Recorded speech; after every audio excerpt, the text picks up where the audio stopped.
Vamos a hablar de algunos de los problemas que se presentan ante la búsqueda de información dentro de los sitios web.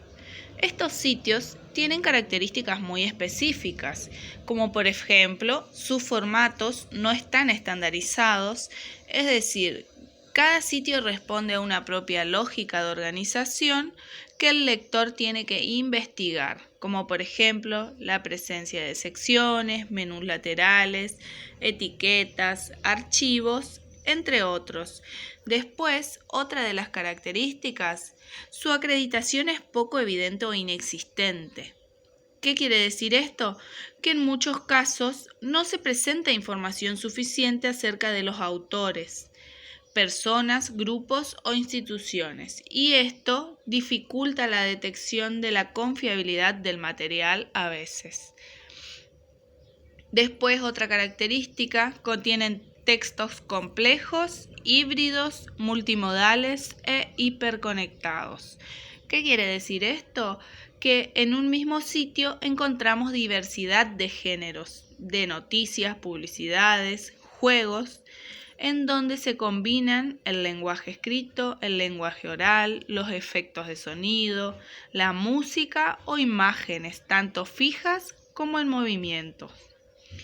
Es evidente que es necesario abordar desde la escuela las prácticas de lecturas propias y no dejar que los alumnos o los estudiantes las realicen solos, porque ahí es donde más se complica, ¿no es cierto?, la búsqueda de información, y es donde ellos no van a saber recaudar, ¿no es cierto?, la información importante o la información que es realmente necesaria.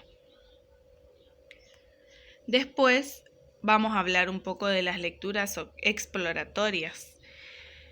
Dentro de estas lecturas exploratorias se habla de navegar, de cliquear y no de leer, aunque en realidad todo el tiempo estamos realizando lecturas que denominamos exploratorias. Es decir, las lecturas exploratorias se caracterizan por su velocidad y por no seguir un orden estricto. Son las que nos permiten reconocer cómo están constituidos los espacios de lectura, aquellos que nos presentan, y también posibilidad de encontrar los caminos para rastrear y ubicar. Y ubicar información específica, ¿no es cierto?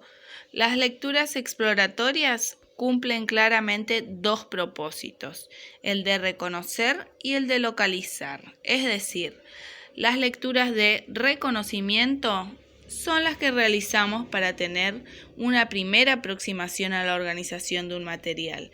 Por ejemplo, cuando accedemos a un periódico y queremos enterarnos de las principales noticias del día, vamos a la tapa del periódico, ¿no es cierto?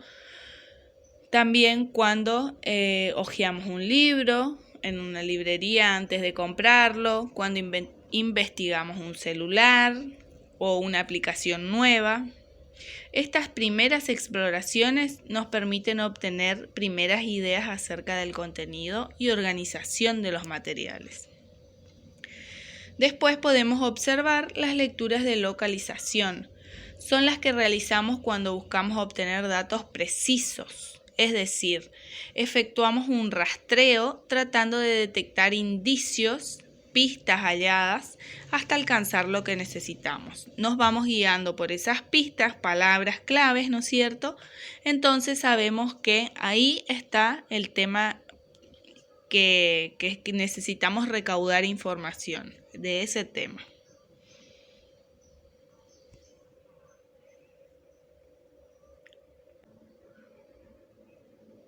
La visita guiada. ¿Qué es la visita guiada? Esta es una situación planificada por el docente en la que se proponen acompañar a los estudiantes durante la inmersión en algunos sitios que se seleccionó por considerarlos pertinentes, importantes y confiables para el tratamiento del tema que se está abordando. Es decir, El docente va a ser quien seleccione toda la información para que luego el alumno pueda recaudar la que él crea más pertinente y confiable, siempre con el acompañamiento del docente.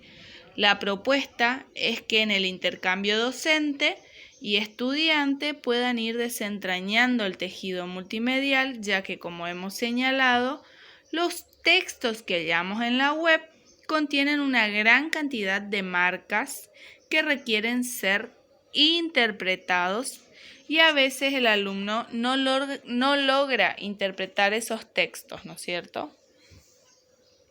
Un diseño posible para la comparación de sitios, o sea, para comparar sitios, para lograr encontrar, ¿no es cierto?, el sitio correcto. Podemos ver algunos de los propósitos. Tenemos propósitos didácticos y propósitos comunicativos. Los propósitos didácticos trata de promover la contratación de fuentes, el debate sobre los criterios de selección puestos en juegos y el análisis crítico de los sitios que vamos a observar, que vamos a investigar y del que vamos a realizar lecturas. Y como después tenemos comunicativos. En esto se busca obtener fuentes de estudio para participar de un intercambio grupal, una exposición oral o una realización de un informe personal o público, digamos. Ahora damos por finalizado esta actividad, este trabajo. Les mando saludos.